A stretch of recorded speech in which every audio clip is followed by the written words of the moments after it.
Hello दोस्तों। आज के वीडियो में जानने वाले हैं इनकैप्सुलेशन के बारे में, जो कि one of the most powerful pillar है UPS का। आगे बढ़ने से पहले अब हम लोग जान लेते हैं कि आज तक हम लोगों ने क्या क्या जाना है। हम लोग पहली क्लास में जाने थे प्रोग्राम क्या होता है, उसके बाद से जाने प्रोग्रामिंग लैंग्वेज क्या होता है। देन हम लोग जाने कि प्रोग्रामिंग लैंग्वेज का नीड क्यों पड़ी, राइट। उसके बाद से हम लोग जाने थे कि प्रोग्रामिंग पैराडाइम क्या होता है, फिर different types of programming paradigm, and उसके बाद हम लोग अगली क्लास में उप्स के बारे में इंट्रोडक्शन जाने थे, राइट। उसमें हम लोग ऑब्जेक्ट क्या होता है एंड क्लास क्या होता है। उसके बाद हम लोग जाने कि उप्स को क्यों चूज किया गया rather than other programming paradigm. आज के वीडियो को देखते हैं। जैसा कि हम लोग जानते हैं कि उप्स का जो पिलर होता है वो चार पिलर होता है। बेसिकली जो भी ऑब्जेक्ट ओरिएंटेड प्रोग्रामिंग होती है ये चार पिलर पे खड़ी होती है, जिसमें कि पहला है इनकैप्सुलेशन, उसके बाद से abstraction, then inheritance and polymorphism. So आज हम लोग इनकैप्सुलेशन के बारे में पढ़ेंगे, जो कि one of the most powerful pillar है उप्स का। देखते हैं। तो दोस्तों, इनकैप्सुलेशन मतलब कि या हम लोग देखते हैं encapsulation refers to wrapping data and method to operate on that data into a single unit, जिसको हम लोग क्लास बोलते हैं। मतलब कि इनकैप्सुलेशन मतलब जो भी क्लास का डेटा है एंड जो मेथड है उसको एक सिंगल क्लास में उसको रैप कर देना, मतलब कि बंद कर देना। या it also helps in data protection by restricting direct access to internal variable। मतलब कि इनकैप्सुलेशन हेल्प करता है जो भी डेटा वेरिएबल है उसको प्रोटेक्ट करने में, ताकि कोई भी बंदा बाहर क्लास के खड़े होके अंदर का जो भी वेरिएबल है उसको एक्सेस ना कर सके। जैसे कि कैप्सूल होता है, उस कैप्सूल में भी जो भी एक बीमारी को क्योर करने का दवा होता है वो उस कैप्सूल के अंदर रख दिया जाता है एंड जस्ट पेशेंट उसको अपने यूज में ले लेता है एंड ठीक होता है। जस्ट लाइक इन कैप्सुलेशन में भी जो भी डेटा एंड जो भी मेंबर फंक्शन है उसको एक सिंगल क्लास में रख दिया जाता है, जिसको सिंगल लॉजिकल यूनिट बोलते हैं या फिर सिंगल यूनिट बोलते हैं। जैसे कि हम एक इंजीनियर का क्लास बनाए, राइट। इसमें क्या होता है कि इनकैप्सुलेशन बोलता है कि जो भी आपका डेटा है, डेटा वेरिएबल या फिर डेटा, उसको आप प्राइवेट रखोगे।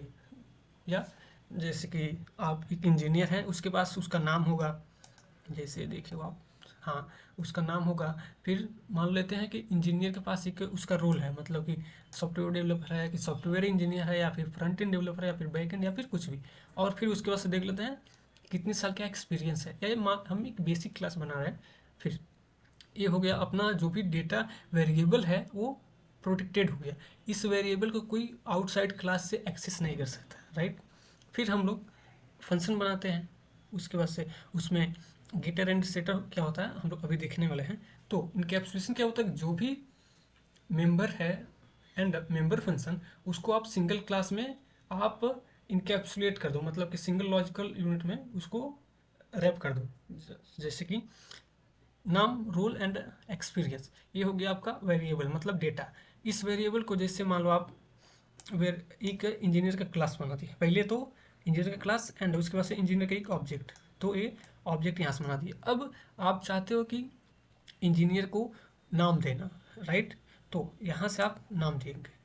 सेटर क्या होता है कि मतलब वेरिएबल को सेट करने का एक आउटसाइड क्लास जो भी, जैसे कि आप डेटा है उसको आप प्राइवेट बना दिए तो एक्सेस कैसे करोगे, राइट। तो एक्सेस करने के लिए हम लोग गेटर एंड सेटर का यूज करते हैं। सेटर क्या होता है, वैल्यू वैल्यू को वेरिएबल के अंदर सेट करता है, एंड गेटर क्या होता है कि जो भी वेरिएबल में सेट वैल्यू है उसको एक्सेस करने के लिए जाना जाता है। तो ये उसका फंक्शन हो गया। सो इनकैप्सुलेशन क्या होता है कि जो भी data member and data function है, मेंबर फंक्शन होता है वो एक सिंगल क्लास में होना चाहिए। इनकैप्सुलेशन का बेसिकली मतलब यही है। तो इनकैप्सुलेशन का की आइडिया क्या है कि यह डेटा मेंबर्स को प्राइवेट बनाता है। जैसे कि हम लोग यहाँ पर देखें कि नाम, रोल एंड एक्सपीरियंस जो भी है इसको प्राइवेट बनाता है, एंड देन उसके बाद से दो फंक्शन देता है, public function getter and setter. ये दोनों फंक्शन उस वेरिएबल को एक्सेस एंड मॉडिफाई करने के लिए जाना जाता है। इससे क्या होता है, बेनिफिट क्या होता है कि जो भी डेटा है वो प्रोटेक्ट हो जाता है एंड इससे सिक्योरिटी बढ़ जाती है। जैसे कि मान लो कि आप एक्सपीरियंस है वो माइनस आप 10 दे देते तो एक प्रॉब्लम हो जाती, क्योंकि किसी के पास -10 तो एक्सपीरियंस हो ही नहीं सकता। तो इसलिए जो भी डेटा है यहाँ पे सिक्योर हो जाती है और मेंटेनेबिलिटी बढ़ जाती है। सो अभी हम लोग देखे थे गेटर एंड सेटर, तो जान लेते हैं गेटर एंड सेटर करता क्या है वाकई में। सो गेटर क्या होता है, एक फंक्शन होता है जो कि एक्सेस प्राइवेट डेटा मेंबर, मतलब कि गेटर एक फंक्शन होता है जो प्राइवेट जो भी डेटा मेंबर है उसको outside of the class access करने के लिए बनाया जाता है। एंड सेटर क्या होता है कि यह एक फंक्शन होता है, यह भी सेटर भी एक फंक्शन है जो कि सेट और इनिशियलाइज प्राइवेट डेटा मेंबर, मतलब कि जो सेटर होता है वो एक प्रकार का फंक्शन होता है जो कि जो प्राइवेट डेटा मेंबर हैं उनको सेट करने के लिए या फिर इनिशियलाइज करने के लिए यूज होता है from the outside of the class. So यह हुआ गेटर एंड सेटर। सो जैसे कि अभी हम लोग बनाए थे एक क्लास इंजीनियर का, राइट। तो इसमें क्या है कि हम लोग नेम का एक वेरिएबल बना दिए, रोल का एक वेरिएबल बना दिए एंड एक्सपीरियंस का एक वेरिएबल बना दिए। सो इसको हम लोग डेटा बोल रहे हैं। उसके बाद से क्या होगा, जो भी गेटर होता है यह तो अब हो गया प्राइवेट, राइट। तो प्राइवेट आप वेरिएबल बना दिए तो क्या होगा कि आप इसको access outside the of the class कैसे करोगे, तो इसके लिए हम लोग बनाते हैं गेटर एंड सेटर, राइट। तो सीटर क्या होता है कि जो मान लो आप यहाँ पे एक पहले तो हम लोग एक ऑब्जेक्ट बना दिए इंजीनियर इवन का। अब इवन को हम मान लो कि नाम देना चाहते हैं, ठीक है। और मान लेते हैं इवन को हम लोग एक रोल देना चाहते हैं और बताना चाहते हैं कि उसके पास कितने साल का एक्सपीरियंस है। तो इस केस में क्या होगा कि हम लोग को दो फंक्शन चाहिए जो कि इस वेरिएबल को एक्सेस कर सके, क्योंकि ये तो प्राइवेट है तो प्राइवेट को आउट ऑफ द क्लास नहीं यूज कर सकते। तो इसके लिए हम लोग गेटर एंड सेटर का यूज करते हैं। तो सेटर क्या होता है कि जो भी हम लोग वैल्यू दे रहे हैं, जैसे कि मान लो हम एक इंजीनियर इवन को नाम देना चाहते हैं तो वो सेटर से हम लोग नाम दे सकते हैं। और गेटर क्या होता है कि जो भी वेरिएबल में वैल्यू असाइन है, जैसे कि मान लो कि इंजीनियर इवन का नाम है, मान लेते हैं कि सत्येंद्र। तो इस केस में क्या होगा कि जब हम लोग एक्सेस करना चाहते हैं कि इवन का नाम क्या है, मतलब इंजीनियर इवन का नाम क्या है, तो इस केस में क्या होगा कि जो भी वेरिएबल में वैल्यू असाइन है उसको दे मतलब रिटर्न कर देगा। तो गेटर का काम यही है। सेटर का काम होता है कि वैल्यू को सेट करना, एंड गेटर का काम होता है कि वैल्यू को गेट करना, मतलब कि देना जो भी आउटसाइड ऑफ द क्लास से एक्सेस करना चाहते हैं। सही है। हाँ, उसके बाद से हम लोग कंस्ट्रक्टर जानते हैं। यह basically constructor, getter and setter and destructor, ये सभी जो भी पिलर्स हैं उप्स के हर जगह यूज होगा। So constructor is a special function that is automatically invoke when an object of a class is created. जैसे कि हम लोग यहाँ पे एक इंजीनियर का नाम का क्लास बनाए, ठीक। यहाँ से हम लोग एक ऑब्जेक्ट को इनिशियलाइज कर रहे हैं, ठीक है। तो कंस्ट्रक्टर क्या करता है कि जब हम लोग एक क्लास का ऑब्जेक्ट बनाते हैं तो उसका काम है कंस्ट्रक्टर का ऑब्जेक्ट को मतलब कि क्रिएट करना, राइट।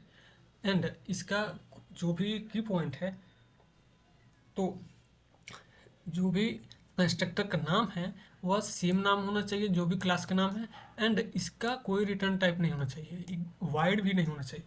एंड ये क्या करता है कि इनिशियलाइज करने के लिए काम आता है ऑब्जेक्ट को। जैसे कि यहाँ पे हम लोग देखे थे, यहाँ और जो भी हम ऑब्जेक्ट बना रहे थे ये कंस्ट्रक्टर कंपाइलर कॉल कर रहा है जो कि इंजीनियर इवन नाम का एक ऑब्जेक्ट को इनिशियलाइज कर रहा है, ठीक है। कंस्ट्रक्टर कितने प्रकार के होते हैं, तो कंस्ट्रक्टर तीन प्रकार के होते हैं। Default constructor, parameterize constructor and copy constructor. और भी कुछ होते होंगे तो आप बता देना। देखते हैं एक एग्जाम्पल। अब देखा यहाँ पे भी एक हम सेम एग्जाम्पल ये इंजीनियर का, ताकि हम लोग को समझने में आसानी हो। इंजीनियर क्लास होना जिसमें नाम, रोल एंड एक्सपीरियंस है, ठीक है। और ये होगा डिफ़ॉल्ट कंस्ट्रक्टर, सही है। डिफ़ॉल्ट कंस्ट्रक्टर में क्या होता है कि आप कोई भी वैल्यू पास नहीं करते, कोई भी पैरामीटर पास नहीं करते हैं। या जैसे कि अगर हम लोग बस ये वैल्यू ना देते, केवल बोलते कि इंजीनियर इवन, तो इस केस में क्या होता है कि एक डिफ़ॉल्ट कंस्ट्रक्टर कॉल होता है, राइट। लेकिन हम लोग यहाँ पे वैल्यू दे रहे हैं तो इस केस में ये पैरामीटराइज कंस्ट्रक्टर कॉल होगा।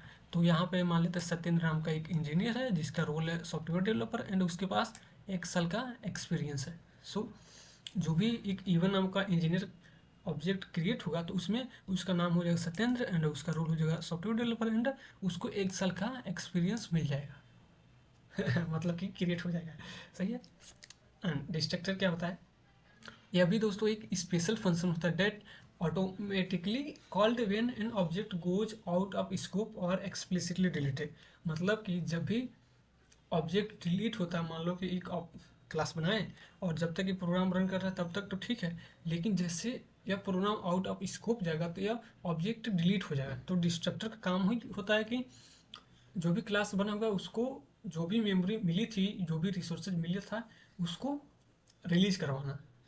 या इसका की पॉइंट क्या है कि यह रिसोर्स रिलीज करने के लिए जाना था जो भी ऑब्जेक्ट को असाइन होगा था। सही है। एंड इसका भी नाम सेम नाम होना चाहिए जो कि एक क्लास का नाम होता है और उसके आगे एक टिल्डे नाम का साइन, ये जो टिल्डे होता है इसको मतलब उसके आगे रख दिया जाता है। राइट। यह एक भी कोई पैरामीटर नहीं लेता है एंड इसके पास कोई रिटर्न टाइप नहीं होता है।